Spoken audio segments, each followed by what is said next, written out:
Bobby, I can't hear nothing.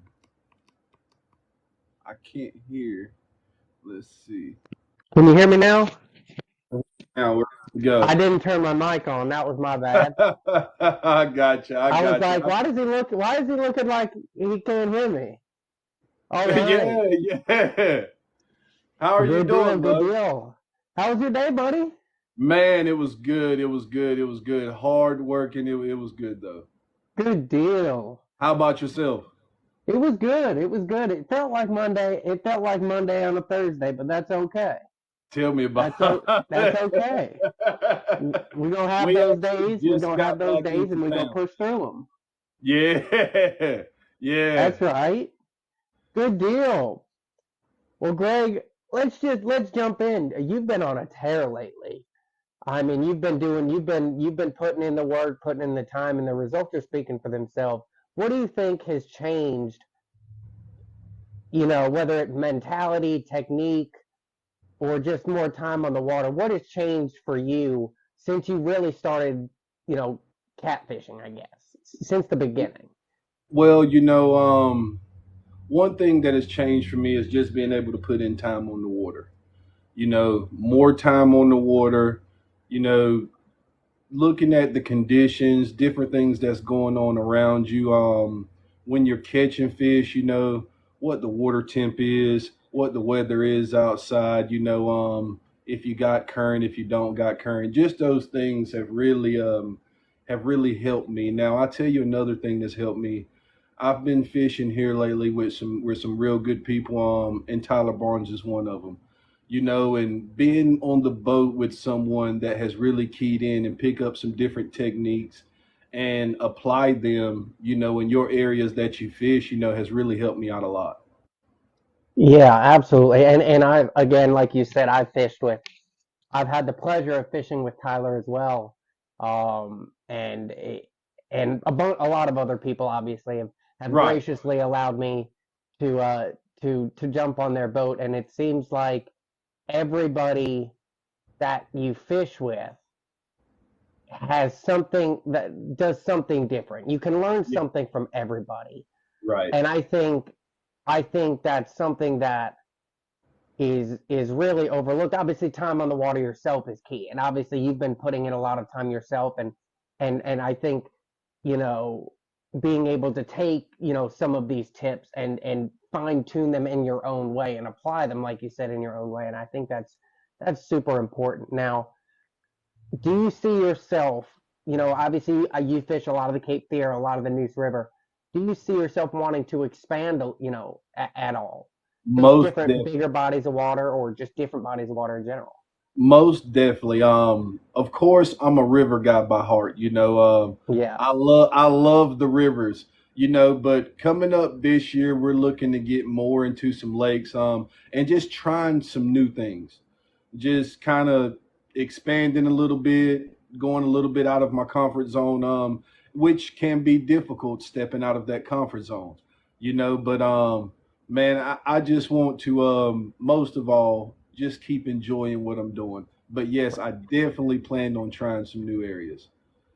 that's awesome, man. So I asked this question to a lot of different people, and um, I seem to get a bunch of different answers. How important, in your opinion, is bait type? Do you think a fish will overlook or swim past one bait to get to another bait? I guess is my question. Most definitely. Having the right bait at the right time is key. I do believe, there's times where I go out there and let's just say my plan is to run live bait. Well, the action is not really hot on the live bait. I may try to cut some up and just like that, that little bit of a change, can put more fish in the boat. So, having the right bait at the right time, and presenting them to the fish, I think that's very, very important. Absolutely. Yeah, and I think also in places with a more diverse, or at least what I've noticed, places or bodies of water that have a more diverse, um, bait. selection. Right. Somewhere like Kerr Lake, where you name a popular freshwater species and it's present in there.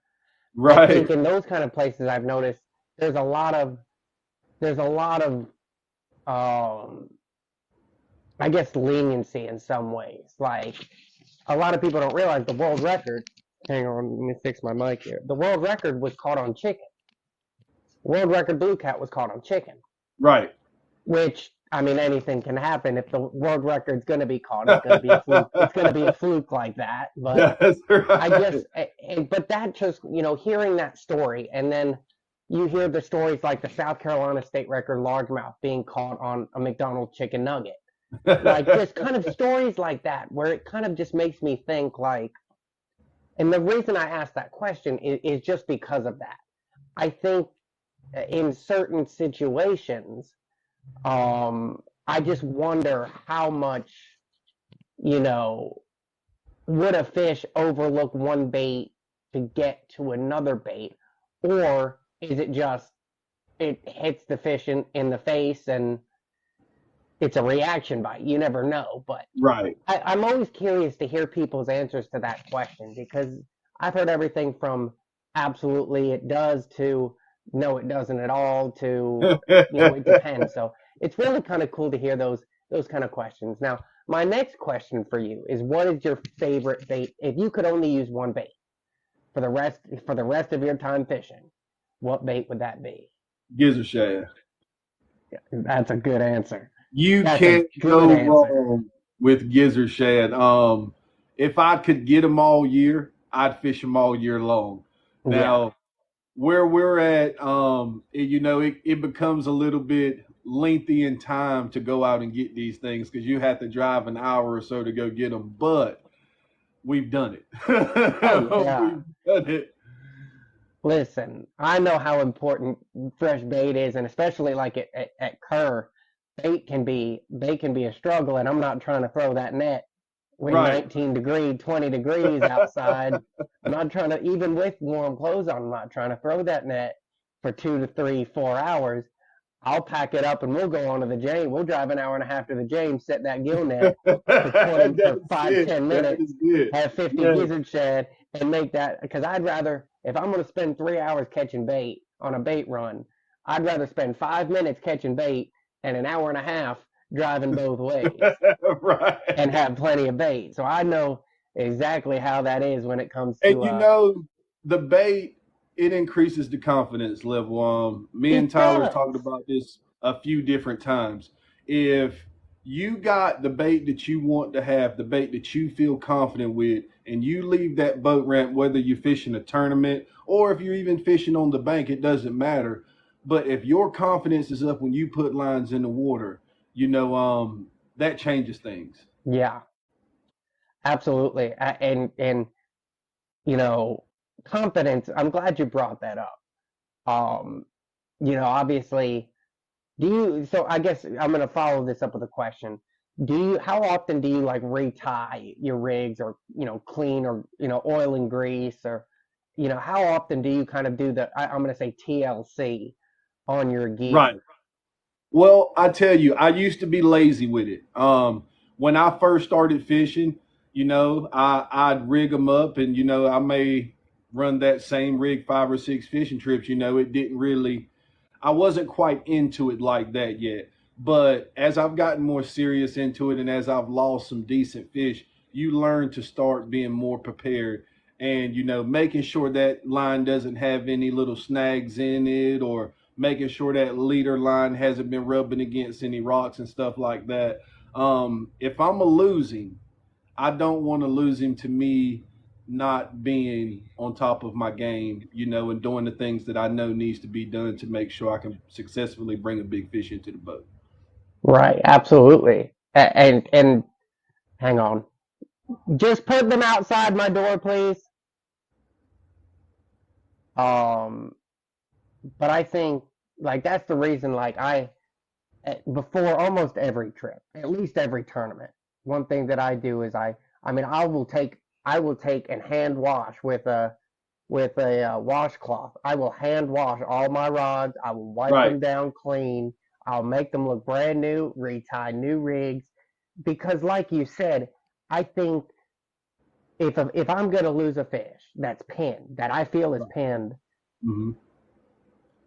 it's not. It's gonna be either the fish just was better than me and outsmarted me, Right. or whatever it is, or you know what I mean, or it's on something that I did during the fight.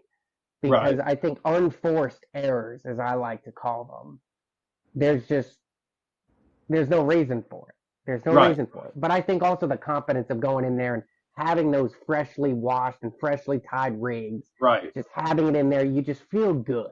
It's Yep. just a positive mentality going in of if this rod goes down, I feel confident that I'm going to be able to get this fish in.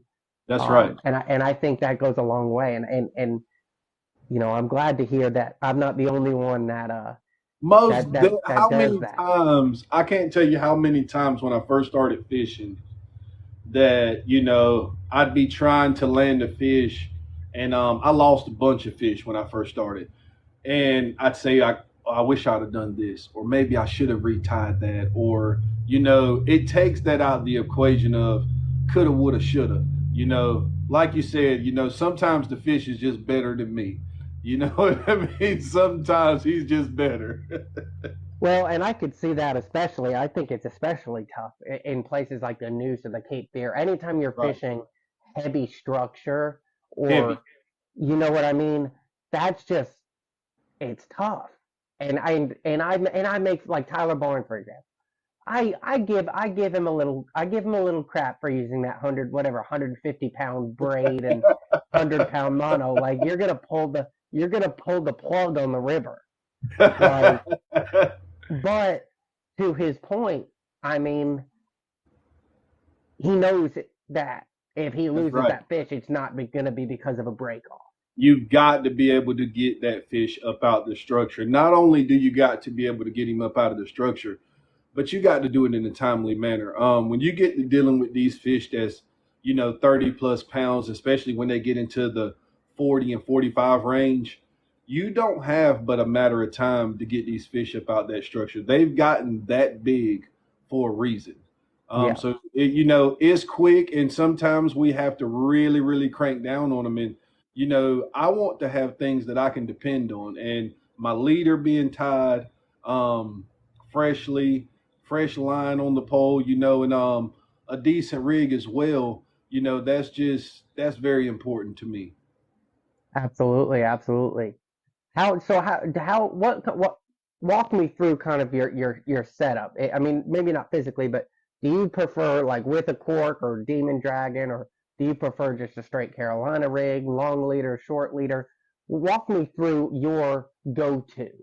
Right. So I started off this thing and up to probably about, I want to say, a couple months ago, and maybe not even that long, but usually about a anywhere from a 16 to an 18-inch leader, is what I was running with circle hooks.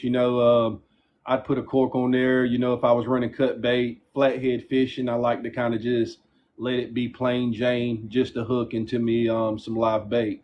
But now here Right. lately, things have really switched up for me. I started using Tyler Barnes's 4 reel fishing rigs, and what I can tell you about that is my hookup ratio has changed dramatically. Um, it has really just it has gotten wild. I mean, if they bite, they're on. And that Good has deal. really, really played a key to into my success. I don't know what it is about him. I don't know what he's over there sprinkling on these things or what he's doing, but I can tell you that man, when they bite down, it's game time. It is game time now. So that's what I've been using here lately, and that's what I plan on Good keep deal. using. My confidence is there. I stand behind those things, and they've been working for me. Good deal. Now, how often do you just go out and fun fish? Because I see so many people that the only time you ever see them on the water is during a tournament, which nothing wrong with that. But Right, I've noticed that a lot of the most successful people that I know are putting their time in outside of tournaments. How right. often do you just go out and fun fish? Usually, if I'm off work or it's the weekend, I'm on the water. You know, I love being out there, but you've got to put in the work. It would be very easily just to show up tournament day, and throw some poles out and fish. And I'm not saying there's anything wrong with that at all, Right. but to be successful and to find a pattern and to really get to know an area, I like to fish it outside of a tournament as well, without the pressure being there, without all of the boats and stuff being there. Just kind of really get out there and get to figure some things out and try some new things. Me personally, I don't like to particularly try new things during a tournament. I like to have a Right. plan during the tournament. I like to spend that time on the water when I'm just pre fishing or fun fishing to try and experiment new things and see how they work out. Absolutely. And I'm glad you brought that up. Um, I know comfort zone is something that, I mean, myself included. I mean, even like at Bugs Island, they say 90% of the anglers fish 10% of the lake up Right. there. And I mean, the area produces quality fish on a pretty consistent basis. Right. But I think and I want to hear your opinion on this. How important is it to get a full understanding of the entire, or if not the entire, a majority of the entire body of water that you're fishing? Well, I like to that is something actually that I'm into right now because I have found areas and like they've been good to me, Right. and like you was just mentioning of stepping out of that comfort zone is like, well, I know I could go here and do decent, but I need to try something new. You know what I mean? Or there's way more river to fish.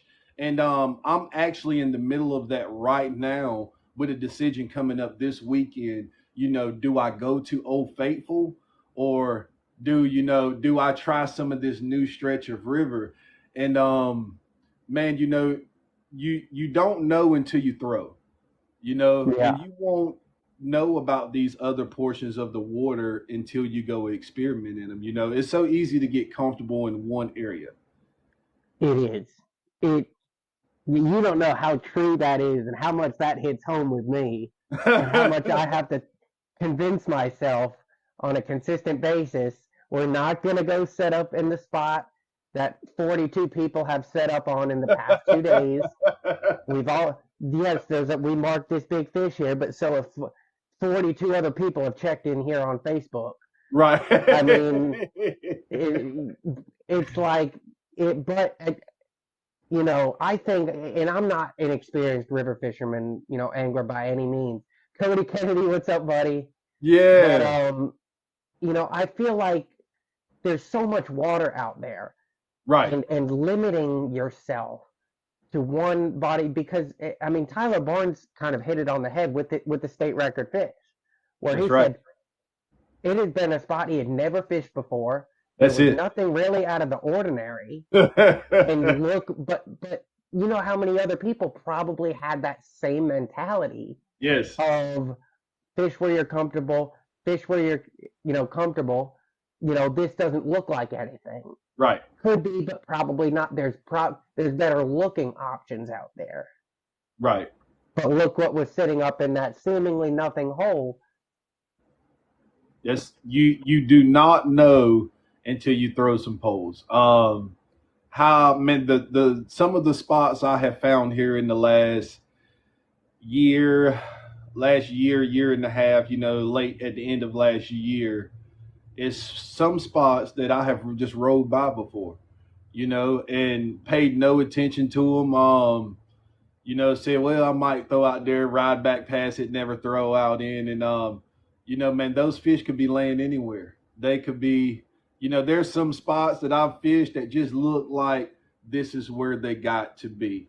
And nothing, Mm-hmm. it's It's like, too perfect. right. And then I go over here, and I throw off in 2 foot of water, and to be sure, nothing can't be laying in 2 foot of water, right? And, 35 and 40 pound fish comes out of it, and you're just like, wow.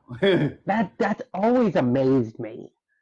And this is coming from somebody who I was so comfortable when I first started. Like we'll say Kerr. I use Kerr as an example a lot of time because Right. I spend, I'll say, 90% of my weekends I got up you. there, chasing after those triple digits. But when I first started, I was in that comfortable range of like 11 to 15 foot was my Right. comfort range. It wasn't too deep, it wasn't too shallow. And especially during the wintertime, I was like, there's no way, like 19 degrees outside, Right. there's no way we should be fishing in 3, 4 foot of water in this flat in the middle of nowhere. Right. And set up there one day and I mean, we set up at 7 o'clock. We anchored up at 7 a.m. It was 19 degrees. By 7:15, I had put a 45 and a 65 in the boat. There it is. By 11 a.m., we didn't move, didn't adjust the boat. By 11 a.m., we had 300 and like 300, almost 350 pounds of catfish that we had Right. put in the boat. And it was just one of those aha moments of, wow, I Yeah. have so much more to learn. And that brings me to my next point of, do you have, how much do you learn every trip? Do you kind of go out there every trip and feel like you've learned something new, whether it's about the area, whether it's about the technique, whether it's about yourself? Right. I definitely would say, every trip I learn something new. Whether it's navigating a different area or something as simple as placing baits in a certain place. Um every trip is a learning experience. I hope I never stop learning. Honestly, I really Mm-hmm. hope that I can always remain humble and never stop learning. I try to keep this thing real, real simple, and not overthink it. Me and Tyler have talked about it a few different times. You can overthink this thing a little bit. You can sit down and really get yourself out your game plan overthinking this thing too hard. I always have my best trips fishing is when I go get some bait that I'm confident in, make sure my poles and boat and everything like that's how I want it, and I just go fish. That's my I best. think that goes a long way. I mean, it's fishing. It's not rocket science. That's It's right. it's but I feel like, and tell me your opinion on this, and this is kind of going back to the comfortability thing. Right. I think it's somewhat of a comfortability thing, but I think the unknown scares a lot of people. Like, I could make this run long Right. ways away and not get a bite. And Right. I think that people could go, or I could go to the comfortable place and know that I catch some decent fish. Right. And I think weighing those two options, They have people are more inclined to choose the safe option right. Them because they don't options. know. I have played with those many a times. Middle of the night. I'm talking 12, 1 o'clock in the morning. Oh, You know, it's been tough. Like it's been tough. And what I have come to learn though is after I develop me a plan, and I decide that I'm going to fish an area. I've done my homework on that area. You know, if I set up in a spot and it ain't really producing for me, before I leave that spot, I need to make sure I properly work that area. It could be as simple as moving 50 feet this way. It could be as simply as bumping 100 yards back or 100 yards forward. Um, Positioning plays a key factor in a lot of the tournament fishing and stuff that we do. I have set my boat up in the same area in a different position and not had much success. And now I've started setting my boat up. When I caught fish, I remember how I was set up. I marked it, remember exactly how I had that boat set up. Now I can go place that boat in the same position that I was last time. So I've made the mile, 2 mile runs, 1 o'clock in the morning in the fall to see if I can get on better fish. I've had success doing that. I've came up empty handed doing that. To me, it's just going with your gut feeling. Sometimes it's gonna pay off, and sometimes you may strike out. But I honestly believe with the tournament fishing, especially when it's your night, you can't miss. Yeah, those are the best nights in the world. Yes, You're just like it's seeming like you're blind throwing, and you're like, right, oh, 40, up 50, right, 60, like casting backwards, not like, you know what? right. I'm just gonna put one rod out, suspend it, and forget about it, and you still get bit. It's just like you said. If you're in the area and the fish are in a feeding mood, the pressure's right, that you get the perfect storm and can't miss. That's it. You That's just it. sometimes those are the ones where it's hard to learn from Yeah. because you know there's no wrong way during that. No, I mean They're you're hitting just every kind of bait you got out. They're they're just just hitting everywhere. they're You're eating. catching fish. They're eating. And that's that's exciting. But like you say, it's the trips where I go and I maybe catch 3 fish all night. I've had tournaments like that this year where I catch 3 fish all night, but it was the 3 fish that I needed. You Yeah. know, I wasn't catching quantities and quantities of fish, but I was getting the fish that I needed. And I learned a few things, that night. I developed a pattern within my first 2 spots, and I worked that pattern all out through the night, and that was successful for me, you know. So man, there's so many different things that plays a key factor into it, but yet it's so simple. Yeah. Well, and I think that's you can't catch them from the couch mentality of I feel like there's patterns, but I also think you're one bite away at any Right. time. I like you said, you never know where those fish are at. Just I've noticed, at least for me, just when you think you've got these fish dialed in, you don't. You don't. You go out They there and you're show like, I you. have been on these fish, Yes, and you yes. go out there and you're like, yes, and you get out there and you put a big zero out on the scoreboard, and you up with 5 minutes left in the fourth quarter, and now I'm Yes, like, all right, now it's time to go to the community hole. right. We go Put salvage the something in the day boat. here. Yes. We're gonna go salvage the day at the community hole and catch a 10-pound blue cat just to have something to post, so I'm not posting a sunset pic at the end of the That's day. it. That is it. Man, and that's happened to me before.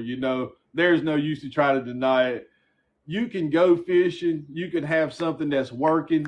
Some pre-fishing, and you're like, I know where they're at. I know where I'm going. You know, this is gonna be a good night. And you get there, and it's like nothing, zero. You know what I mean? And then that's where that decision comes. Well, what do I do now? And You when know, do I do it? I've had buddies. You might get a call from a buddy. Say, "Man, try some shallow water." You know what I mean? Or another one tell you try something else. Is hey, I've had that work sometimes. You Oh know, yeah. get some info from a friend, and end up getting on some fish. But man, I tell you, it's just those gut feeling decisions that just that plays a key factor. And sometimes you're going to strike, and sometimes you're going to strike out, and that's just part of fishing. I love that. I've never heard that saying. Sometimes you're gonna strike, sometimes you're gonna strike out. I like that. I like that. I mean, like it's crazy though, because there was a time like when I was trying I had the spreadsheets. I was like, I'm gonna study every big fish I've caught, the conditions of them, Right. times a year. I broke down the week before, the week prior, the couple, I had the different weather patterns of all of this. Right. And then I got a call from somebody that is a very talented angler that fishes Right. Lake Gaston and holds 2 state records. Right. And he said, He said, "What are you doing?" And I said, "Well, I'm studying. I'm studying the notes. I'm making more notes." He said, "Why?" I said, "What do you mean why? I'm trying to learn." He said, "So you caught?" He said, "You caught? You started doing this learning when? After you caught all these fish, right?" I said, "Yeah." He said, "How many have you caught since you started just trying to hone in on studying them?" I said, "No big ones." He said, "Go fish. Trust your gut." He said, "What are you going to do? Not go fishing if the conditions don't match, Right. X amount per, Hmm. the conditions of X amount percentage of these fish?" I said, "No, I'm still going to go fish." He said, "Focus more on, I'm catching fish at this time of year because last year Right. was different." Right. And a big if a fish, he said, if a fish is hungry, a fish is going to eat. That's right. How true do you think that statement is? If a fish is hungry, he's going to eat. Oh, Greg got on pause. Sorry. You're Uh, good, buddy. yeah. So I believe if that fish is hungry, he's going to eat. It doesn't take much to make him eat neither. You know, if he's hungry, you place that bait in the right area, he's going to eat. And if he's not hungry, he's not going to eat. I believe that too. I believe both sides of that right there. Yeah. The fish are just not biting. You know, I've marked fish, I've threw out on fish and can't get nothing. So that pretty much tells me what I need to know on that one. Yeah. I mean, there are some consistencies throughout all of the one consistency that I have that I did see when I did study every fish over 50 that I've caught. Right, Sure. The pressure was the only consistent, or the pressure range, I should say, right, was the only consistent thing throughout every single one of those fish, except for one of them. right. Um, the one off, and we didn't catch enough. We caught one other fish. We caught that fish right away, and didn't catch another fish until 5:30 in the morning, and it was a 5 pound blue cat on a sabiki rig. Right. But I just I've always and everybody gives me a different answer to that question, which again really just goes to show that you can't predict when a fish is hungry. But have kind of transitioning here in terms of kind of future plans. Do you have how much experience do you have of fishing anything other than the rivers? Like, have you ever fished like the James, like a bigger river, or reservoir or a lake? I think not think, me and David Campbell, we fished a lake, and I'm trying to think of what lake it was. I can't even remember right offhand. But and that was different for me. That was out of my comfort zone. That was a lot of water and almost overwhelming at one point. It was just like, where do we, man, they could be anywhere. This is not the river. The river, they're on this stretch somewhere. Or they're up against the They bank between somewhere. here and here. But it's like I can barely see all the way across this thing. Where do we start? What do we do? And Yeah. I think that just takes time on the water. But to answer your question, that is really one of the only lakes that I fish. I've done some fishing on the Roanoke. I haven't experienced the PD yet. I haven't experienced there's another river, the Tar. I haven't It's hard. experienced that one Skinny and either. shallow water. Yes, yes, and man, we run that a lot. We're about to go into one this weekend with some shallow water, and only thing I can think of is put it in high gear and hold on. Send it. Send it. Send it. We're gonna hope for the best, but that's all I can do right now. Listen, you can't catch them from the couch, and That's you it. gotta go. Sometimes you gotta go to the forest. Yes, Sometimes you gotta yes, go where nobody else is willing to go to right. find those fish that aren't pressured. Yep. I mean, now as somebody can see, it's the opposite for me.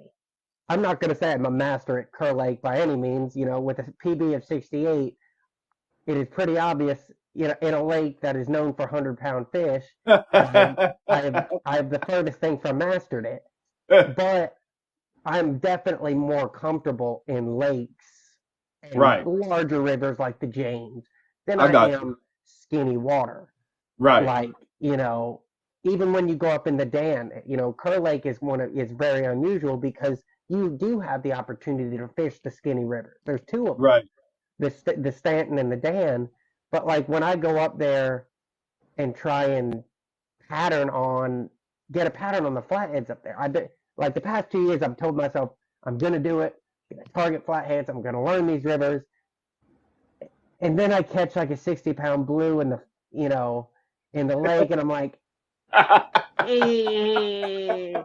But honestly, I don't even think it's that. I think it's Right. just it goes back to the comfortability. But how much do you think it would change, or do you think you would change your technique when you do start exploring different bodies of water? I think I'm going to have to. I think that's a must. Not every technique works good on every body of water. You know, you're going to have to switch up and do what works best on that body of water. So, for me to take this technique that I've developed in the rivers around my area, which is the Cape Fear and the Neuse, and to take them, to different rivers or even lakes, I think that that would be something that I don't think that would be a smart idea. One of the things I probably would do as I start to venture out, is get more involved and talk to more people that fish these areas, kind of get some ideas on some setups, some baits, and kind of the way that they fish these areas. That way, I don't walk into this thing completely blind, just trying to figure it out from scratch. Hmm. Absolutely, and that you brought up a good point of just having people and not even just being like, hey, exactly where did you catch these fish? Right. Exactly what bait, but being able to, and how important is it to be able to communicate and have the opportunity to talk to and learn from other people? How important is that in your opinion? That has been a big deal to me, is being able to talk to other anglers, very good anglers is that too, and anglers that I look up to, and get advice from and get some pointers and different things like that. Communication is always key, and just having friends and having people to call and remaining open-minded. You can't learn anything if you don't remain teachable. You always got to remain teachable and open minded, even with this fishing. You got to be willing to listen to someone because that's how you grow. I mean, that's how you learn new things. I can be over here trying one thing, and somebody could be trying to tell me something that's going to make me better. But if I want to stay stuck in this one place and only do what I want to do, then that's going to limit me from growing. So Absolutely. having the people in my life and having the friends and stuff that I have, and you'll hear me mention Tyler Barnes a lot because he has shared some very, very important information with me. And not even in a way of saying, "Hey, Greg, you need to do this," but he'll just say it simply as, "Hey, this is what I do in this area," or "This is, how I fish around this way," or this is what bait I use at this time of the year. And when certain people talk, I open my ears and I listen very, very closely.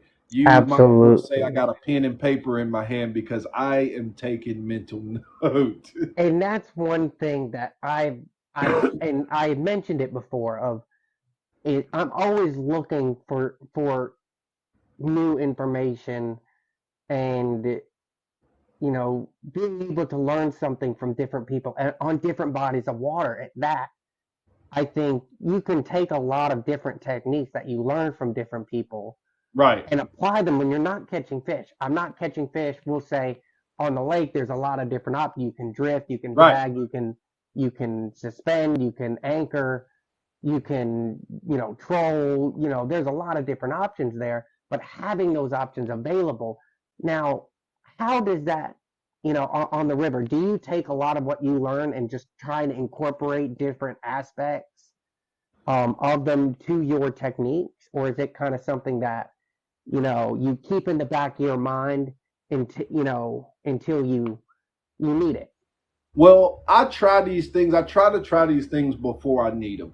And that's a good thing about pre fishing and just pleasure fishing, because now that gives me an opportunity to try some of these techniques without the pressure or without having to go to the end of the tournament and saying, man, maybe I should have done this or maybe I shouldn't have tried that, you know. And those things I have tried has helped me. Some of them I'm doing very heavily today, and one of those and I don't mind sharing this at all. Right. You know, I was told not to just leave a fishing spot, and we just talked about this a minute ago. Yeah. Not just pick up and leave an area and run a mile downriver. I'll try to bounce around that area a little bit. And doing that here lately in this last past year has really helped me out on my success, because just because that fish ain't laying on this side of the river doesn't mean he's not directly on this side of the river. But if I never position myself over there, I won't know that. What I've done in the beginning is I probably drove past a lot of good fish. I did more boat riding than I did fishing. I know So the feeling.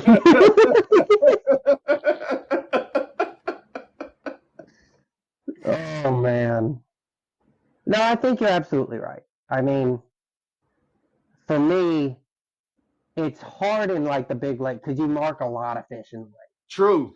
It's Yes. it's it's a lot easier to mark big fish, and it's like I see you sit on it, and you're like, I don't want to waste all day here. Is he gonna bite? Is it? But like to your point, I mean, I know people. In fact, I know somebody that the Dale who caught the second largest blue catfish ever caught, Right. 141 in the ice bowl. Um, he is known to sit, mark a fish, and he will not move. Either it Right. bites or it doesn't bite. But I think, and I talked to Tyler Barnes about this, and I want to know your opinion. How long do you sit on a spot before you're like, it's time to pull?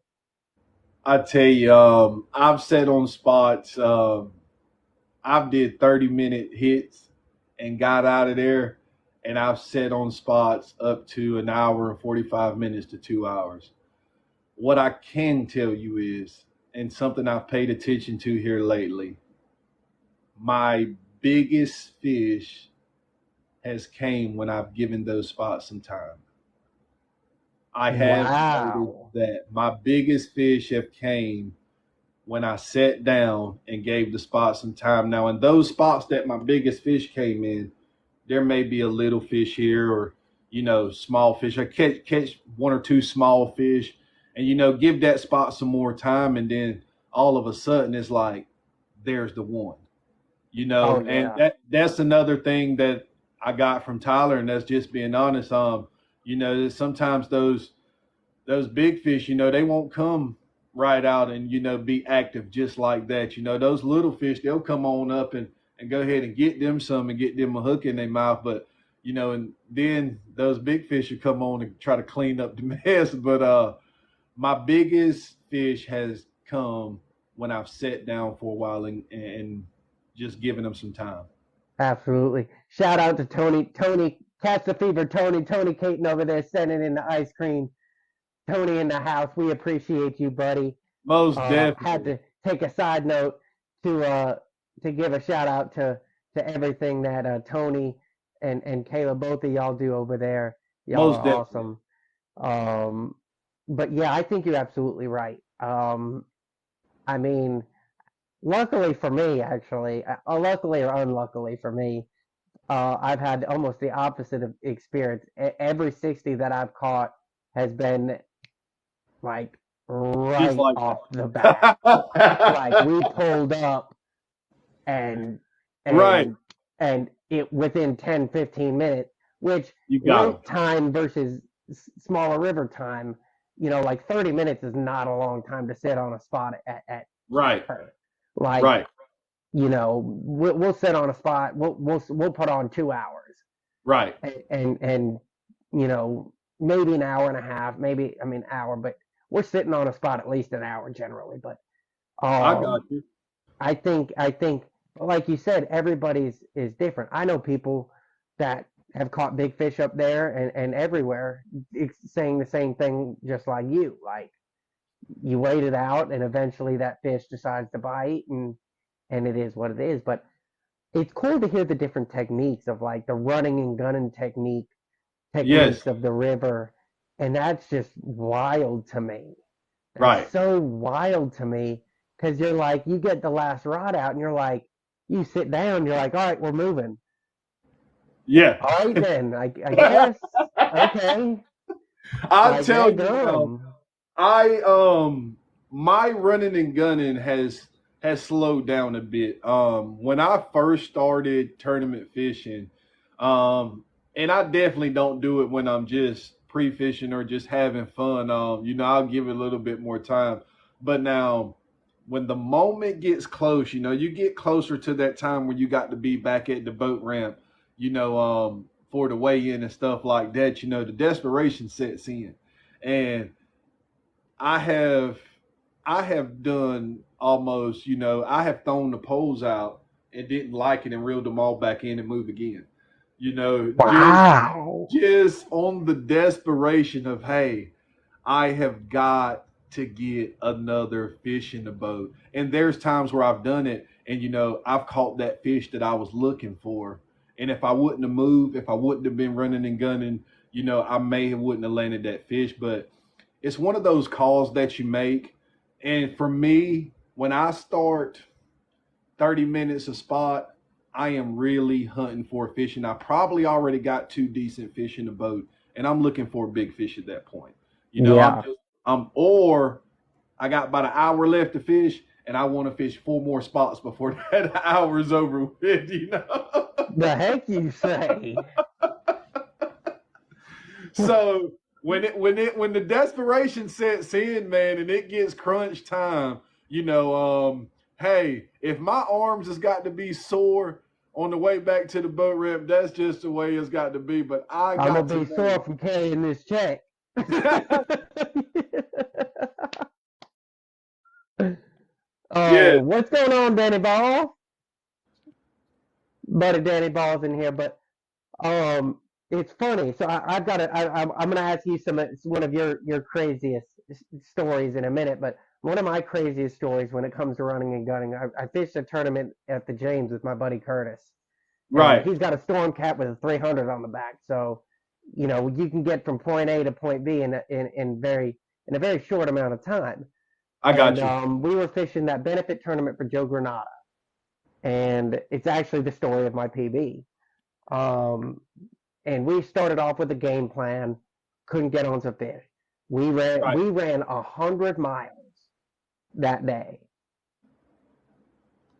and in the last hour of the tournament, we were running on fumes of gas.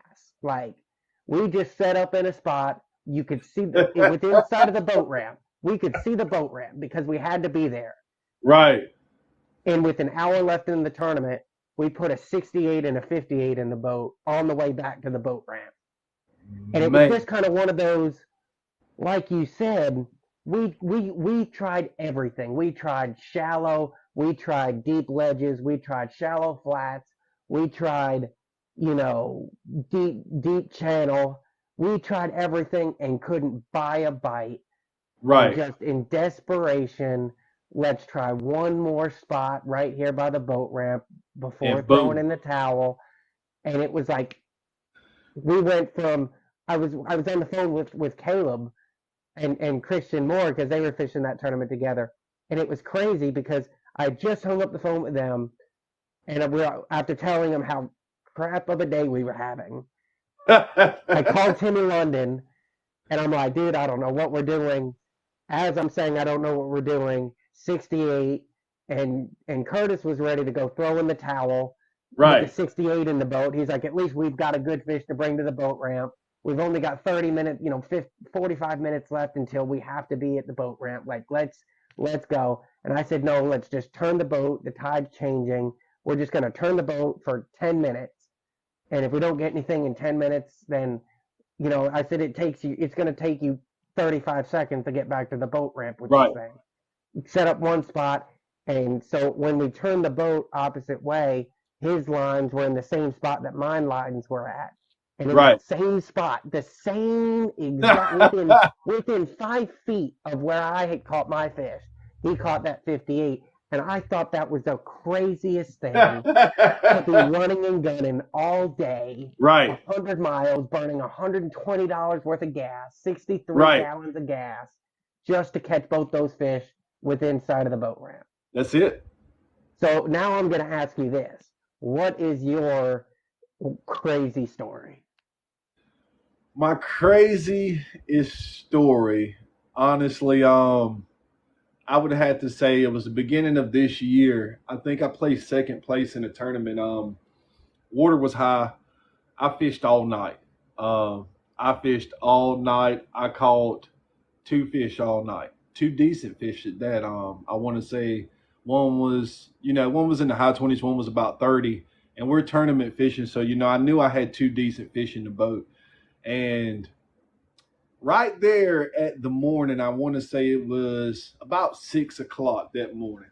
I was like, man, I didn't catch him on the daybreak. I'm probably not.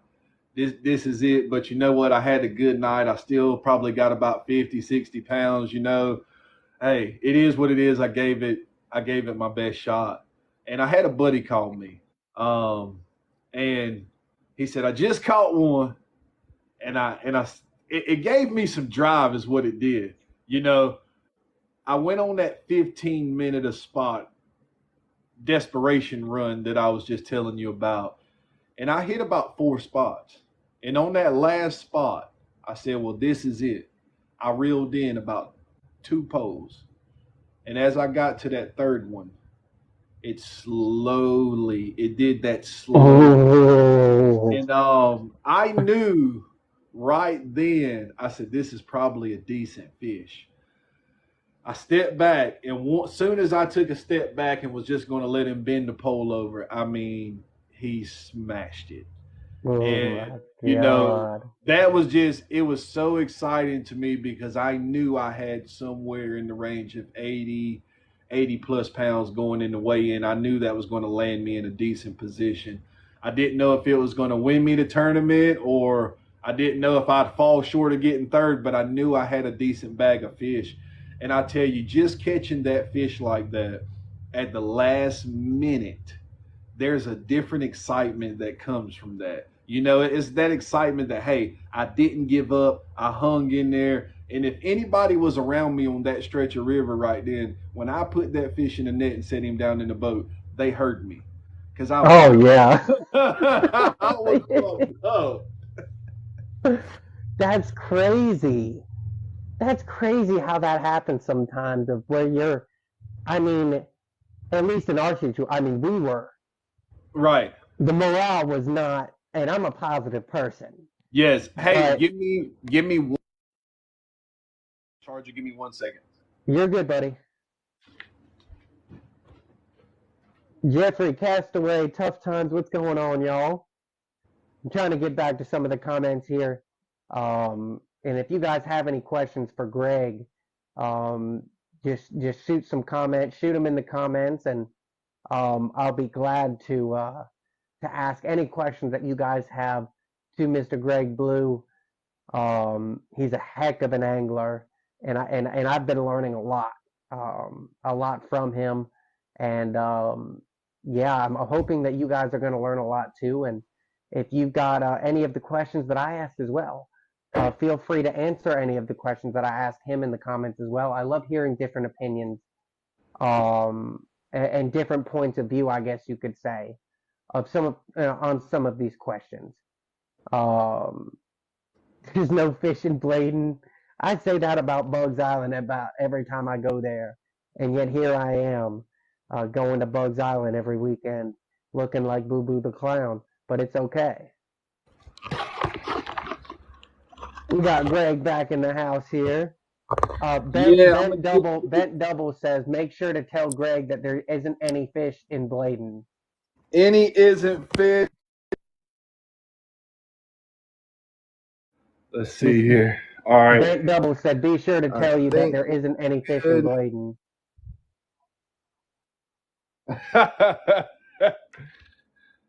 Let's see if we got this charger working. There we go. So, Good deal. Bladen County, that's a good one. I love Bladen. There's plenty of fish in Bladen. It's not an easy place to fish. It's a ride. A lot of people don't want to take it, and I love for tournament fishing. I like everybody who tournament fish. Don't get me wrong. I Right. love getting away from everybody when it's time to fish, though. I Yep. like making the run.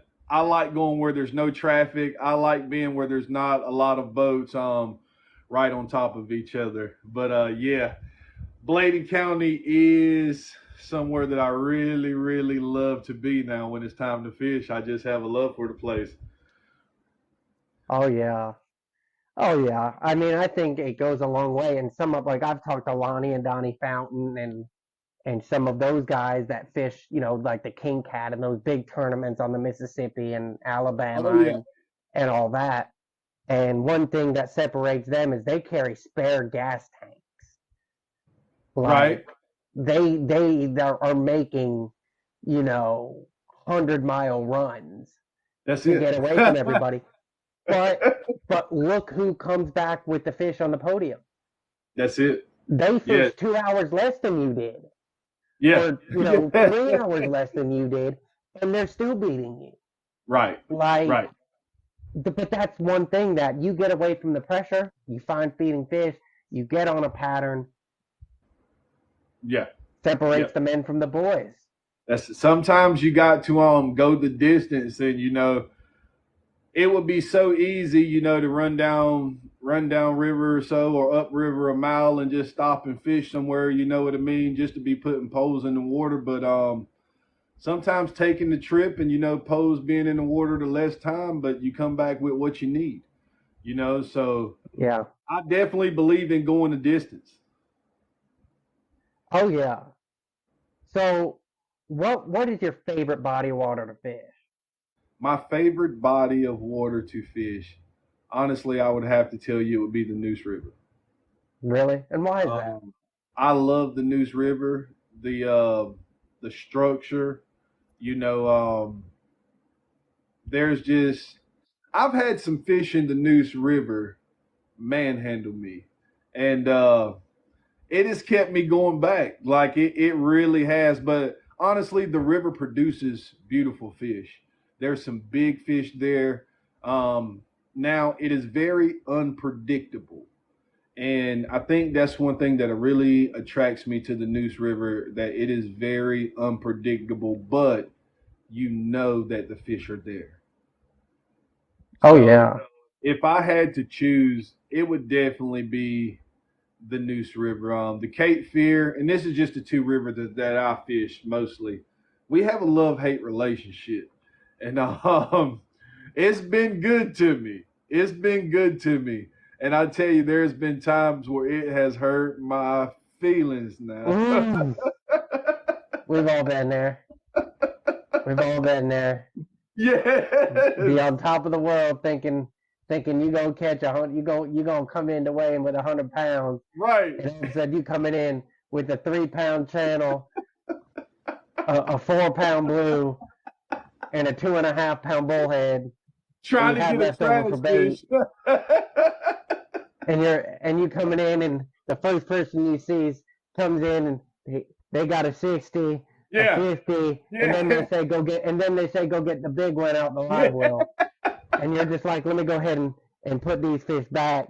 We don't need any pictures yes, of these fish. yes, It happens like that though, but you got to play the game. You got to yes. play the That's game, and for every good day, there's a bad day. it's just part of fishing.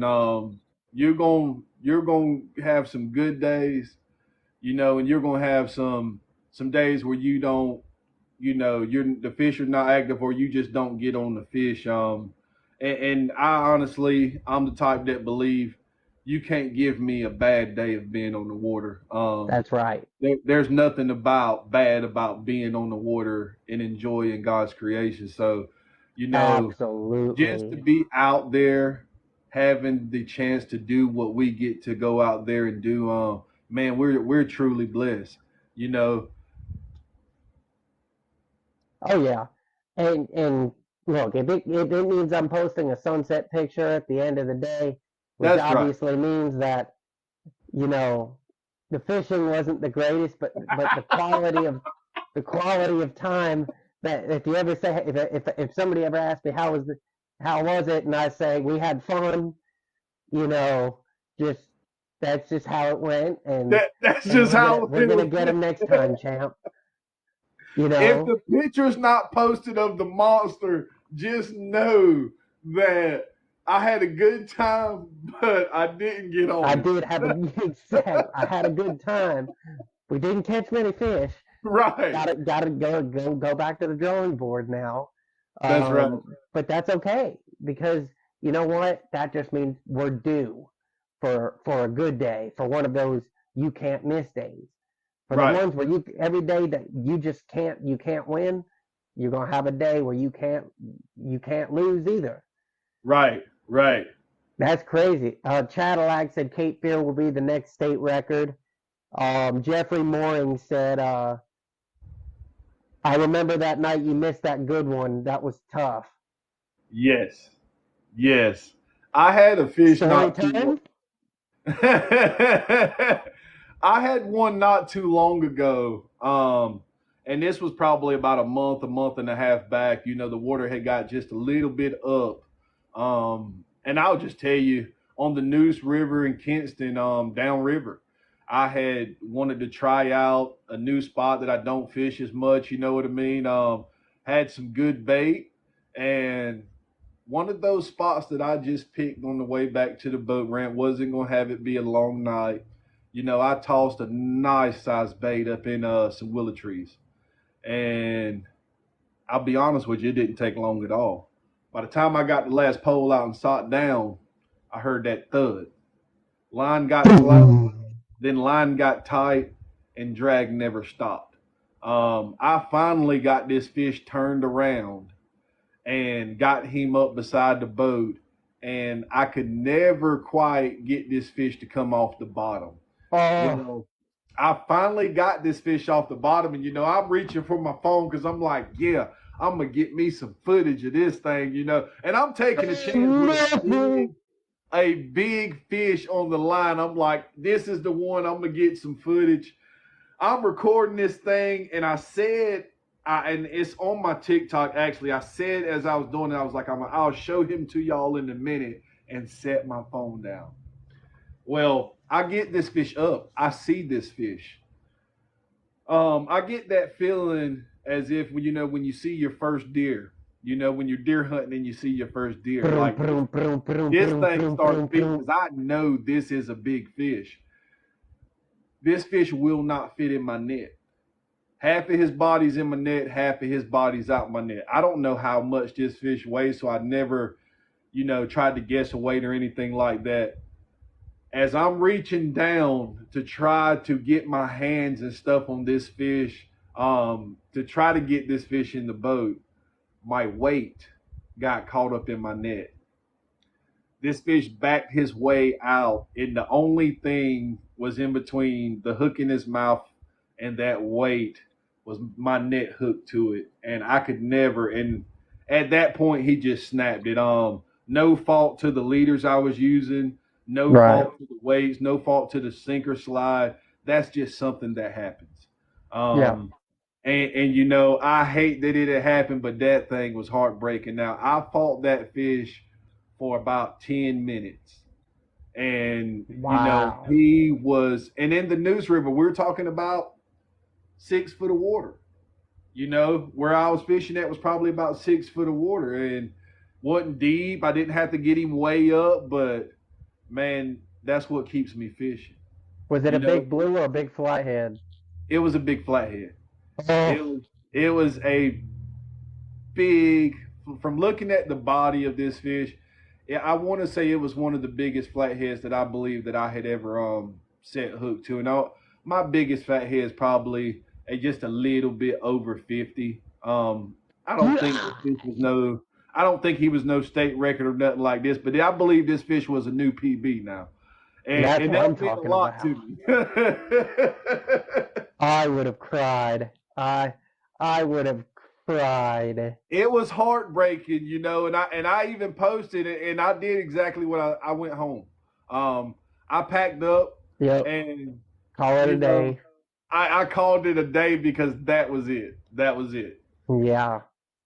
That's crazy. I fished the biggest fish I ever hooked. Obviously, we're going back to Old Faithful Bugs Island here. Right, Um, and I had a whole about 18 to 19-inch gizzard out there. One hook, we were we were drifting, and I had a suspended rod next to me with right. that big bait on it, just whatever. And that the rod, I mean, I was laying down. My buddy had couch seats, like Hmm. couch bench seat, and it was on the side rod holder, so the rod butt was like under my chin. Right. I knew that fish hit because the rod bent the rod holder down, and the rod butt hit me in the jaw, and knocked my head up. And I said, man, I said, wait, came to, and I hear something bang in the bottom of the boat, like under the Uh middle huh. of the boat. And I look over, and that hellcat was wrapped, folded under the boat, peeling drag. And I'm like, big, big, giant, big, freaking out. And my buddy's like, what do we do? What do we do? Like, you obviously can't. I mean, you can see the rod holder still bending more and Right. more. And I'm loosening the drag, at least a little bit to try and get a hold of this fish. And it's like you loosen the drag, and it's like it's still pulling with such force, pulling drag onto the boat that we couldn't do anything with it. And I'm like, it was really at that moment where I was like, this is it. This Right. is the one. Like, you can't talk yourself out at that Right. point. Like, I haven't seen this fish yet, but I know we gotta do this.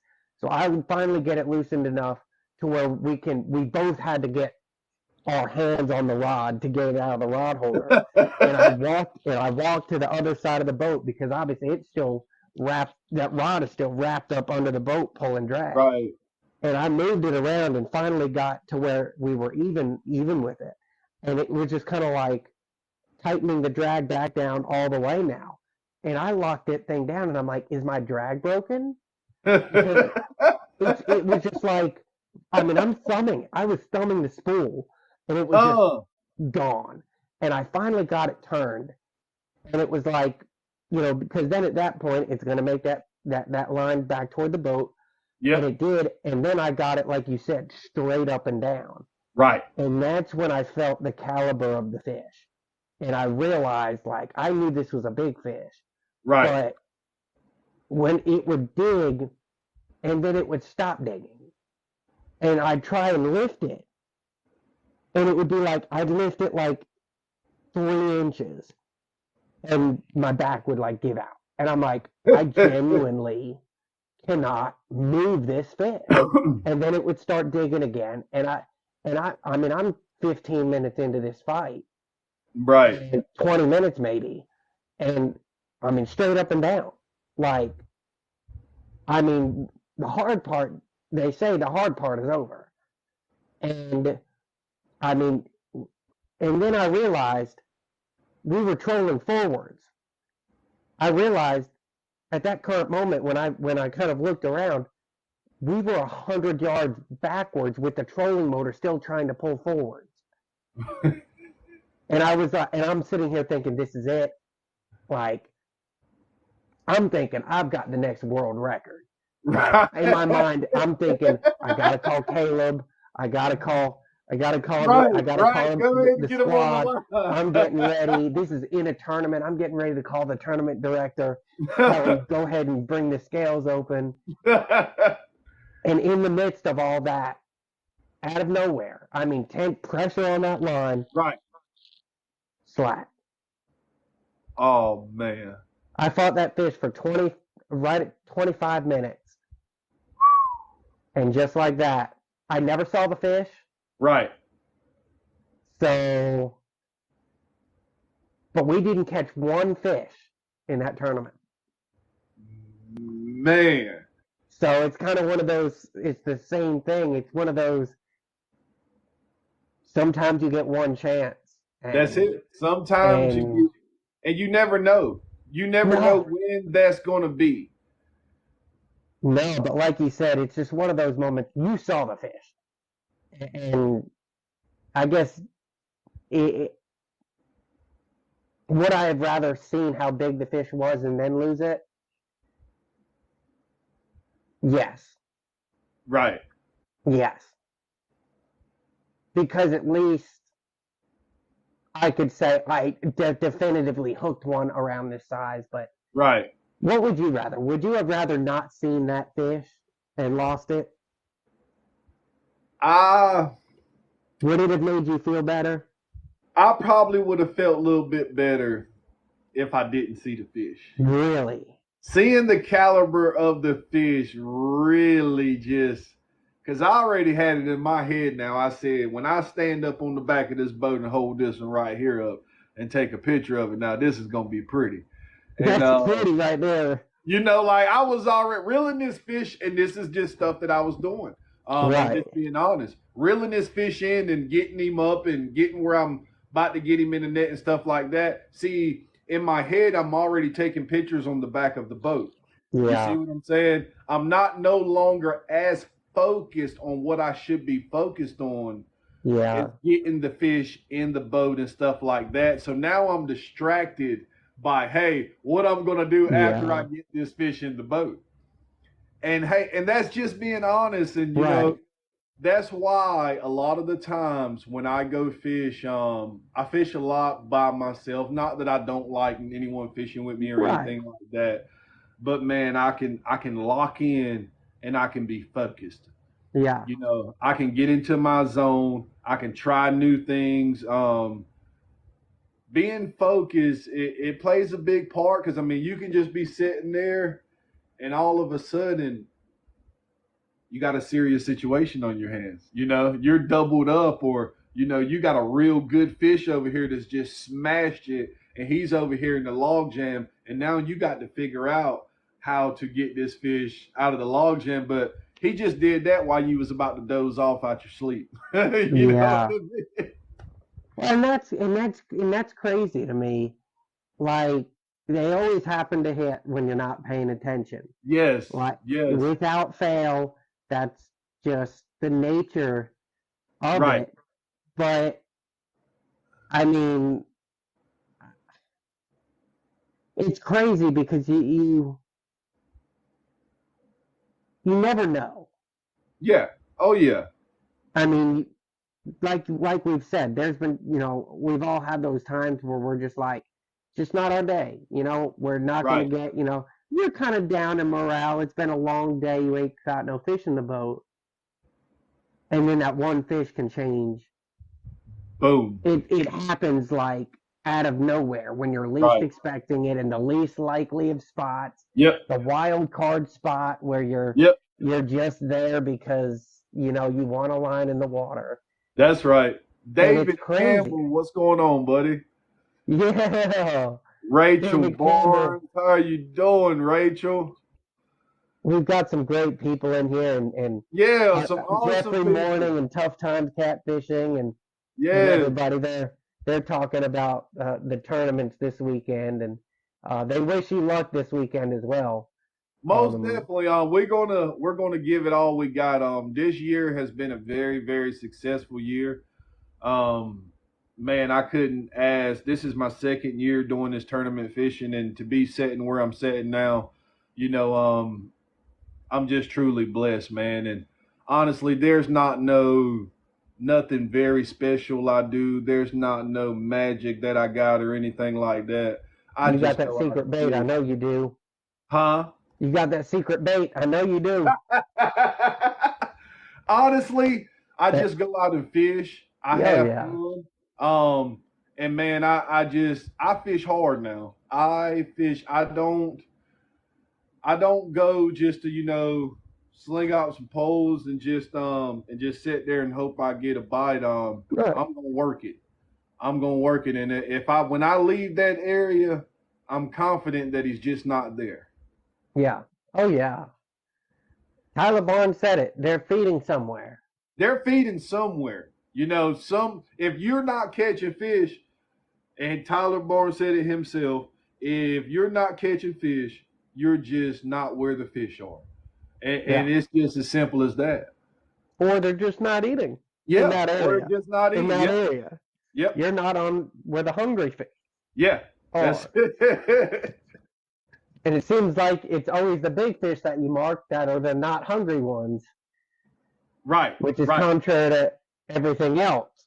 You know, you're that big, you should be eating all the time. Eat this beautifully cut and filleted gizzard Yeah. shad, but no, you're gonna wait till somebody comes out there drifting chicken, and you're gonna bite that. Okay, I hear you, Right. but it's funny. Yeah, yeah. Or Jeffrey Mooring said, or you just don't have what they want. And That's a possibility. You know, I had someone ask me earlier, it's like, hey, what do you think about brim this time of year? And y'all, I like to be open about this thing because I oh really yeah, don't have no secrets to what I do. I know we're coming up on a tournament this weekend, but I can tell you there won't be no live bait in my boat. Um, there will be I, no I'm live just gonna bait. be honest with you. I think it's over with. I'm not gonna waste my time on it. You know, I love live brim coming up in the spring. Definitely summertime and probably early fall. But for me, once that water gets down, in the 60s and stuff like that, I'm killing it. I'm going back to cut bait. I'm going back to some eel, and those are mostly my cold water baits, and that's what I'm going to.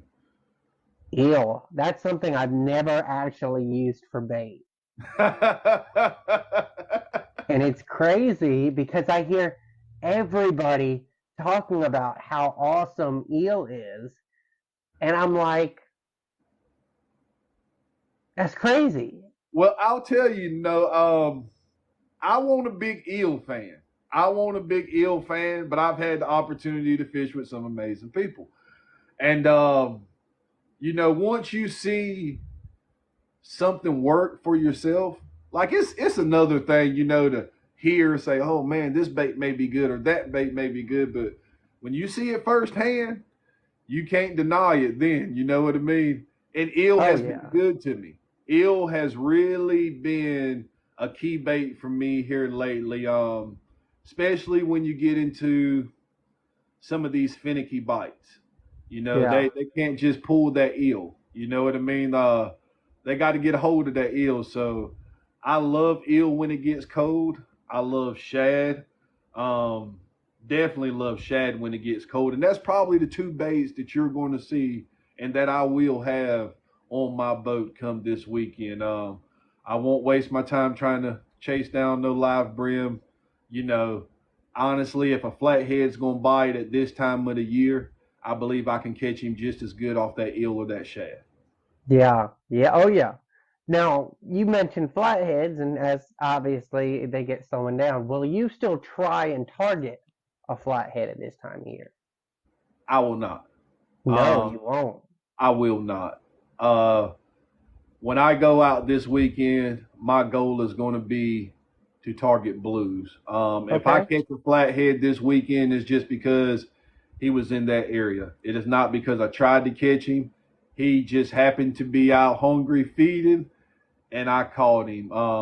My goal this weekend will be mainly 100% targeting blues. Oh yeah. Oh yeah. Jeffrey Mooring said he will most definitely be targeting flatheads this at this time of year. Um, Meanwhile, here I am targeting channel cats. It's fine. It's fine. It's and fine. I'm not saying that they can't be caught. I just, me personally, on Right. my strategy, I am going to focus on what I believe is moving at this time of the year and what I believe is feeding heavily. Do I believe there's a chance that a big flathead can be caught this weekend? Most definitely. If I spent most of my night looking for a flathead, I probably would come up short. Okay. Um, I've tend to have gotten better at catching blues, and it's getting time for those blues to start firing up and really getting active because to me, they love the cold water better. So Mm-hmm. I'm gonna go for what I know, and like I said, if I come in with a flathead, just know it's because he was in the area. I did not intentionally try to catch a flathead. Yeah. Have you ever tried to target a flathead at this time of year? I haven't really. Okay. When I first began fishing, before I really got into eel and shad, I would fish a lot of cut brim and live brim. And there have been some cold water flatheads that I have caught, or not. I ain't gonna necessarily say freezing cold, but cold enough for me to think that the flatheads weren't biting. So Right. I have caught some. I can't say I necessarily target them. you know, springtime, summertime, I'm going for flatheads then. That's when I'm trying to target those species. But man, I love blues. Me too. They have really won me over. I love the way a flathead bite. But man, that blue, that thing is just I love the way they hit. Beautiful fish, definitely a beautiful fish. But you get a big, good grown blue, and that aggressive takedown where he just tries to. It's like he came through there running 40 mile an hour and he never slowed down. Ah! That's exciting to me. That is just Yes. exciting. Yes. And I've always said, obviously, blues on average, or generally, I should say, get bigger than flatheads as well. So if Right, I'm in a tournament, like we'll say Kerr Lake, for example, there's some decent flatheads in Kerr Lake and in the rivers. right. But do I think that, because, I mean, you think it's nothing for most tournaments at Bugs, two fish weigh in is going to be anywhere from, we'll say, 85 to 100 pounds in two fish. Right. So what are my odds of catching a 45, a 45 and a 40-pound flathead in the same day when my PB is 35? Um, I'm going to take my chances with, two big blues That's or right. one big blue or an Right. 85-pound blue. You know what I mean? And I just think, I mean, everywhere is different. Like, honestly, I've noticed I've seen a lot bigger flatheads out of the Cape Fear and the Neuse than I have blues. That's right. And, Mr. and that's Tyler and Barnes. that's crazy to me. Mr. Tyler Barnes himself is in the house. We got That's David what I'm talking Campbell. about. Tough times, catfishing. Man, thanks everyone for joining in. This is pretty cool, man. I'm humbled and I'm blessed to be able to, sit here and do this with you and us to have this conversation, man, and even just talk about fishing. You know what I mean? Just Oh yeah. something that we love to do, that if we were fishing a tournament, let's just say for scenario, we was fishing a tournament and there won't no money involved, there won't no winning involved. Hey, I'll still go fishing. I just love to fish. And like that's one thing that I think some, not all, and I would never throw out any names or call anybody out, but I think there are some people that lose track of the fun in yes, fishing. yes, And I say that because it's if you can't go out there and have fun, or if yes, you can't, quote, if you can't afford to lose that's right. and you can't go out and have fun, don't fish a tournament. That's it. That's it. You know, that is a big, big thing. And it, what I love to see is that the fun remained in the sport. Um, that people come together, they fellowship. Don't get me wrong, we're all competing at the end of the day. Yes, we Right. want to win. Yes, and it's not even so much more or less about the money. It's more or less about to say, hey, I beat every boat out here. You know what I Right. mean? It's a And that it's that feels it's good. that bragging right of that. Right. And that feels good. But what I also love to see is the new fishermen that come into the sport. The guys like myself that built their boat right here in the backyard. You know what I mean? To still come in and feel confident, to still come in and feel like they have a chance. To still feel welcomed into the sport. I think that's a big thing that we have to keep going and we have to keep pushing on is making everybody feel welcome to this sport and getting the new fishermen involved because that's how we grow.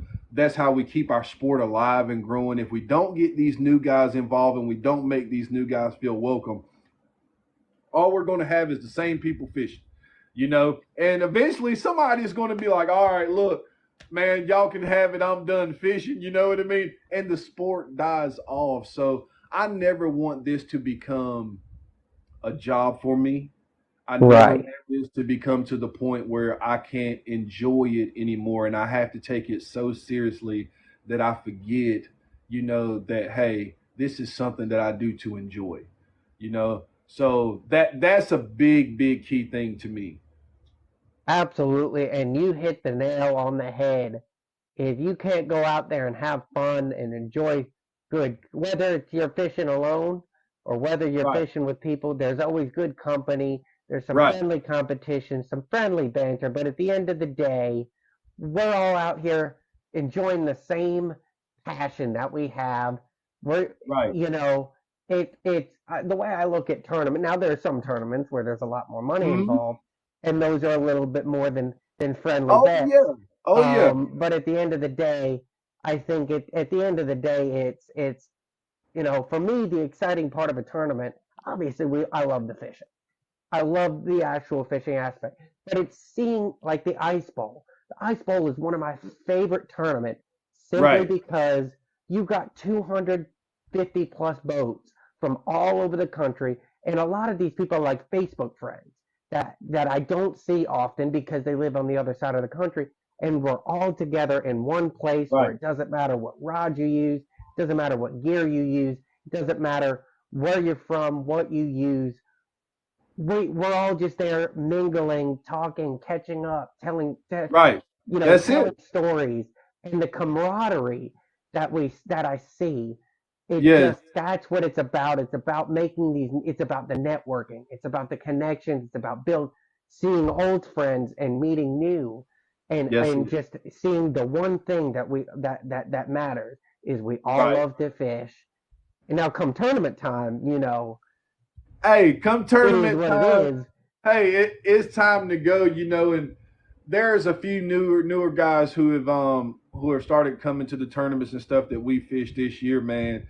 And they've been able to some things are starting to click for them. They're starting to catch some fish. They're starting to put three fish together. They're really getting into the sport. And I tell you, I love to see those things because Absolutely.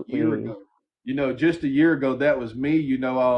Man, I bought a boat and I fished it. I want to say I fished it two tournaments and the motor blew up on it. I was like, oh man, I ain't gonna be able to fish. And like I went through that whole ordeal and finally got a motor on the boat and I'll come with 10 pounds or 20 pounds, weighing these fish in, could hardly put three fish together. And, all of a sudden you keep fishing and stuff starts to click. You know, Tyler used to tell me that, and a few more the other guys who fishes used to tell me that as well. Is keep fishing, keep fishing. I was thinking, man, why don't these guys tell me what to do and how what I need to do to catch these fish? You just Help tell me me. keep fishing. This is not helping at this point. You know what I mean? Like, tell me where to go catch these fish at, and they wouldn't. They would just say keep fishing, and I'm just like, okay, but I kept fishing. And every time I went fishing, I learned something new. I added something else to the tool bag. I learned an area. I picked me up a new spot. And finally, what happened was I found me a couple spots to fish during the tournament. I started putting three fish together. May not have been the three biggest fish, but hey, I started coming in with a limit. First time I came in with a limit, man, I was so excited. It probably won't 30 pounds of fish, but I tell you what, it was 100 pounds to me. That's right. It was three That's fish. I right. had came in with three fish, and I finally got three fish in the boat. So all of those times, man, until where I've gotten where I'm at now, which still, man, I got a lot of work to do. There's a lot of things that I want to do, but I also have to remember to keep it simple. Not get too far ahead of myself. Enjoy the journey. You know what I mean? There's no certain destination in this thing for me. I just want to be able to enjoy the ride along the way because it's the ride that's the excitement, not necessarily the destination. Man, you are full of some wise words here, my man. I mean, that hits deep. That hits deep. Mr. Tyler Barnes just jumped on uh I want he reminded me that we are talking to somebody that is currently in second place of over 50 boats in the Neuse and Cape Fear River Wars. So wanted to give a shout out that I didn't know I was in the presence of a legend, and No. just want to I just want to say it is an honor to be here talking to you, man. I mean, just and I've seen it too, even from the last time that I saw you, the first and only time that I think I've met you Yeah. in person when I went out there and I fished with Tyler over there in that And it was freezing. it was listen listen, and here comes Tyler Barnes saying we're gonna make this hour ride up here. Hang on, here I am, fully bundled up in ski attire, still freezing, Yes. still Yes. freezing, and yeah, that was. I mean, we had 5 inches of ice frozen over the motor, but it's Hey, fine. when Yeah. we woke up and went to go out that morning, Mama D is in the building. How you doing, Mama D? When we went to go out that morning, I thought to myself, something's got to be a little bit wrong with me. You know what I mean? Like something somewhere along the line. Normal people do not do stuff like this. And then we Yeah, get on the river, right? And there's whole trees floating down the river. you're like that's crazy. I remember when I stepped out of the truck. I remember because I had just driven down from near Greensboro, other side of Greensboro at that, Right. and I remember getting there and I'm like, man, I gotta pee, and I took one step outside and I was like, oh wow, like is that Yeah. does that say 13 degrees? Like I was, Yeah. but I mean honestly, like it was cold, but those are the stories that Yes. or the times that you remember and you can look back and you can laugh about it and Right. you can be like, what were we thinking? But that's like you said, that's the journey. Those are That's it. the steps along the way to where we can sit here and talk about that shared experience of how Right. much of how stupid we were for getting up at whatever time to fish when it's that cold outside, which it ended up being Right. a pretty decent day outside at the end of the day. But the journey to getting to the nicer weather was definitely an uphill battle. Most But definitely. exactly, and you hit the nail on the head. It's the journey, it's the stories and the even the mishaps you have along the way. That's it. It's That's the laughing. It's the times you laugh. It's the times you cry or want to cry. It's the times you cheer. It's all yep. of those things that come in to allow you to be like this. These are the events that have gotten me to where that have gotten us to where we are today. That's it. That you're and going and and you take in each and every little bit of it, every person you've met, every tournament you've fished, every time right. you've hit the water, every time you've done well, every time you haven't done well, and it all comes together to this this wild board game of Most life. definitely. Yep. You're gonna And have to love the process just as much as you love the prize. That's that's it.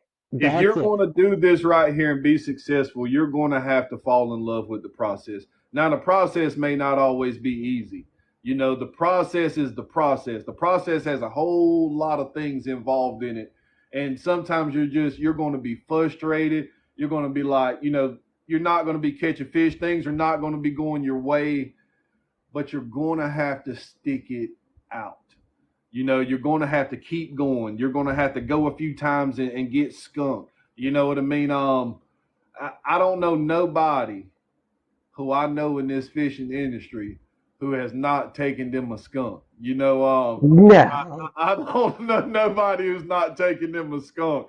And I get guys often, especially here lately, that would ask me, like, what can I do different, or what are you doing? And man, I tell you, it's so cliche, but I say a lot of the times the same thing that I was told: keep fishing, Hmm. keep fishing, because you're going to find your rhythm. The first time I was told some information, and I'll share this with you, I switched up kind of everything I was doing. I was like, I'm gonna take all this and just this is what I'm gonna do from now on. It didn't work for me. And I learned from that was that it's not that because that was bad information, it's because everybody doesn't fish the same. Yeah. Everybody doesn't have the same technique. So just because this person used this style to catch fish doesn't mean I can copy that same style and be successful. You know, I might have to take a little bit from this person, a little bit from this person, and build my own arsenal. So I have had that experience where you know, you're going through a time you're not catching fish and you totally switch up everything you're doing. And you're like, Right. and it still doesn't work for you. Um, I just love to grab a little bit from everybody and apply that. Absolutely. You can learn a lot. And That's and right. I like to surround myself with people that I feel have a better grasp on maybe even the current pattern. If I see Right. somebody that's really succeeding, that person has put their time in. That Right. person has obviously got things dialed in, and you never, like I said in the beginning, you never ask like where are you fishing. You don't ask the fine details, but it's one of those things that even just by surrounding yourself with people and just having casual conversations with them, you can even get a mentality change Right. out of it. You can say this person's mentality is a whole lot different than mine. And sometimes Right. that's all it takes is just getting out of your head. Because, like you said, That's it. overthinking can be the biggest cause. It can be Oh your man. biggest mistake. Overthinking does it. Hey, David Campbell said it's just fun until you get the first monster, and then it becomes an obsession. And you That are is that exactly is right. facts. That It is was facts. it was all giggles and laughs until you get one that peels some drag and you can barely get him in it, and you land that fish, and from that moment forward, you're chasing that again. You want to hear that drag peel. You want to see I that say rod. that every. For me, it's the digging. For me, it's the dig. It's Yes, that agonizing. I can't lift this yes, thing, and yes. it's that. When they You know what jam I'm it talking. That down, yeah. when It's they jam it in those. that rod holder and you can hardly get it out, Oh, there it is. that's the stuff, right? That's the good stuff right there. Yes, That's like, and you keep chasing it. I mean, we're out there having fun, but it's like it's those moments where it's like time seems to stand still in those moments when that fish, when you get that those true oh yeah, giants, and you feel that dig, you feel that power, and it's right. like everything else around you is like Yes, yes. non-existent. It doesn't. Hey, and when you're sitting there, and I'm gonna tell you, I'd be sitting there sometimes, particularly I really try to lock in about from 3 o'clock in the morning till about 6. Some stuff usually happens for me. I don't know why, but some stuff usually just a lot of my big fish come from about 3 o'clock in the morning till about 6 o'clock in the morning. But you'll be sitting there, you done been up all night, you done fished hard, and you're starting to doze a little bit. And with those aluminum boats, when that thing jams it in that rod holder, it makes a certain sound. And I tell you, it Oh scares you, yeah. but it's the best. It is the Oh, best. oh. It's that, and for me, it's that tick, tick, tick, tick, tick, Yeah. tick. It's that, Yes. it's that strain on the line, and it's Yes. like, oh, dig in, It dig is a in. good feeling, man. But I tell you, this has just been a blast, man. I am so honored and so appreciative of being able to come on here and do this, man. This is this is a blessing. I never planned on, me fishing to get where it has gotten right now. It was just something that I was looking for something to do. I said, I need something. I fished since I was a kid, so I need something, to do with my time. I'm just gonna start fishing. I started on the bank. There's some pictures and stuff of it on my TikTok. I started on the bank, and like David was sharing, it was all fun and games until I think I caught about a 45 pounder off of the banks right there in Irwin, and I was hooked.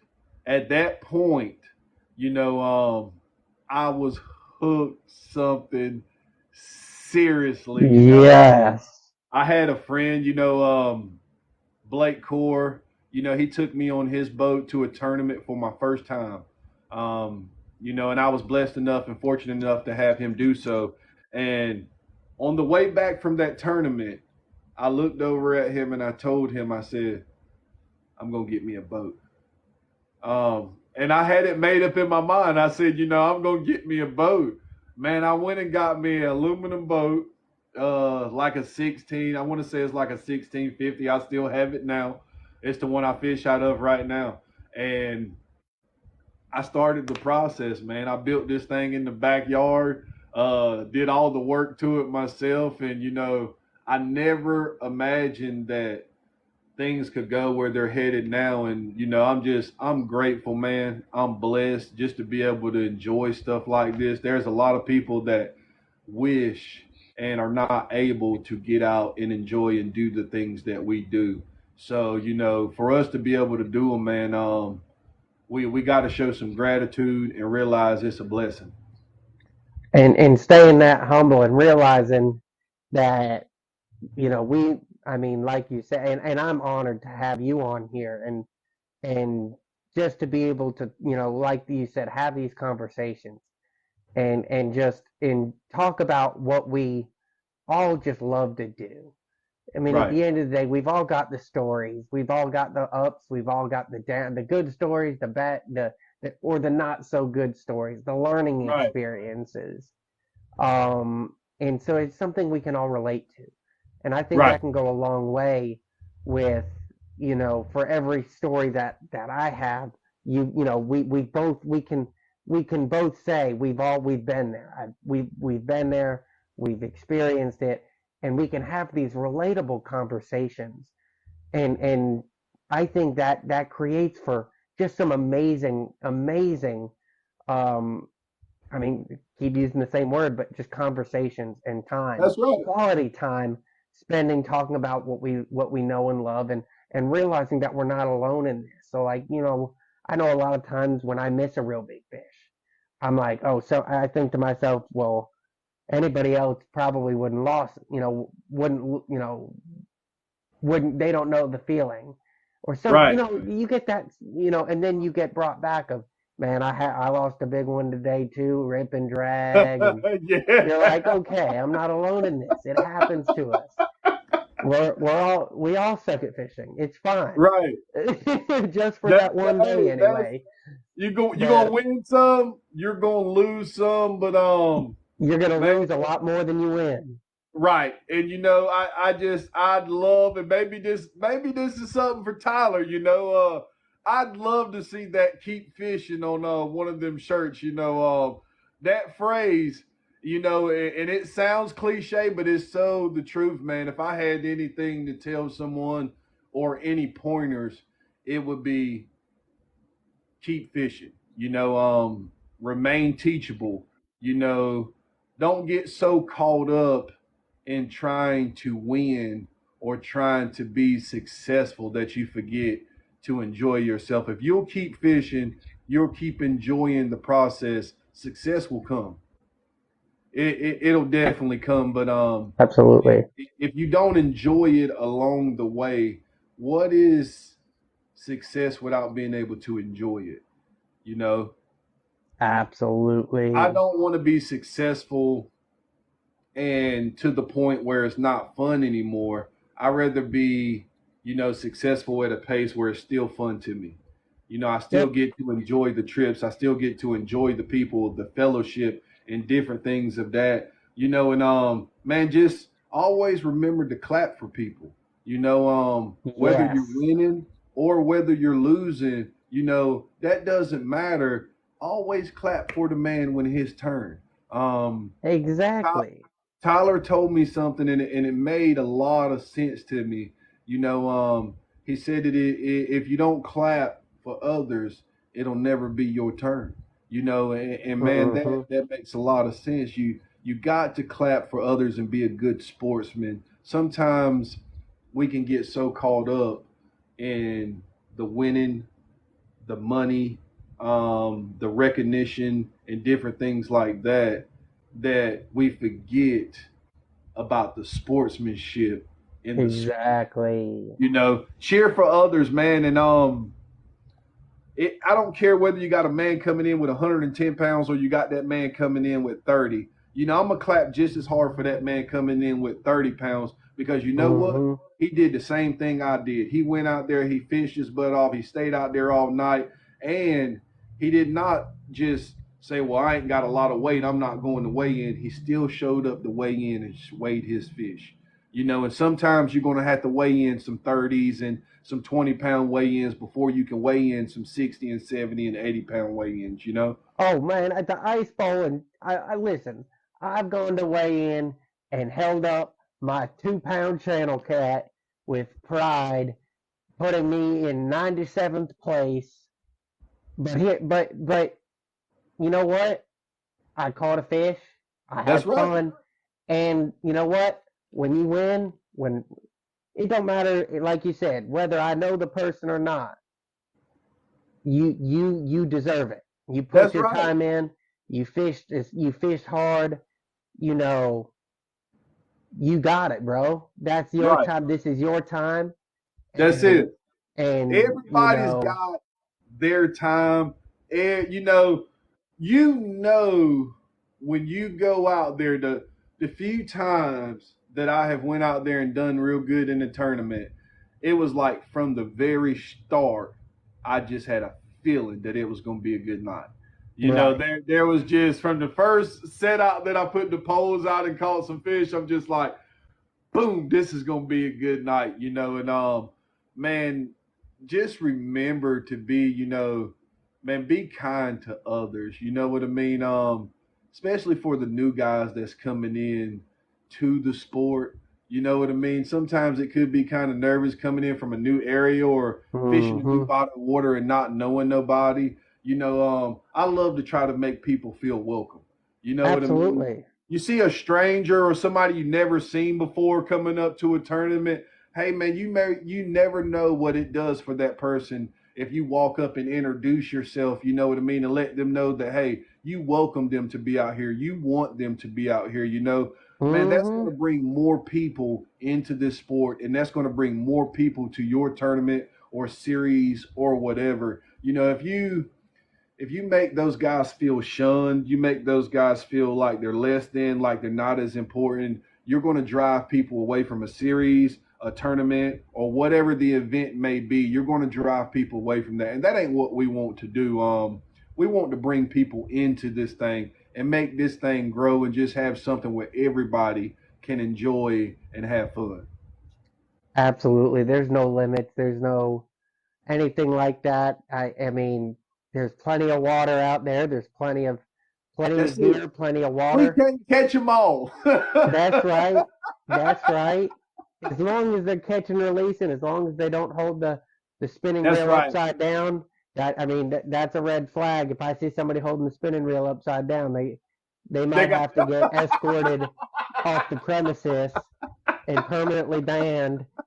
But other than that, you right. know, You no, know, but that's another thing, and we could touch on that. I practice catch and release. absolutely, I love to see these fish go back in the water, especially these bigger fish. I have no problem with anyone who wants to come keep them, some yay sized cats or something, oh yeah, pound, 2 pounds and stuff like that. When we get into these 25 pound, 35 pound, 50 pound fish, or some of that stuff that I've never caught, they just got away. But that's crazy. when we get into some of those type fish right there, I love to see those fish go back in the water, man. Release them, let them go back, catch them again.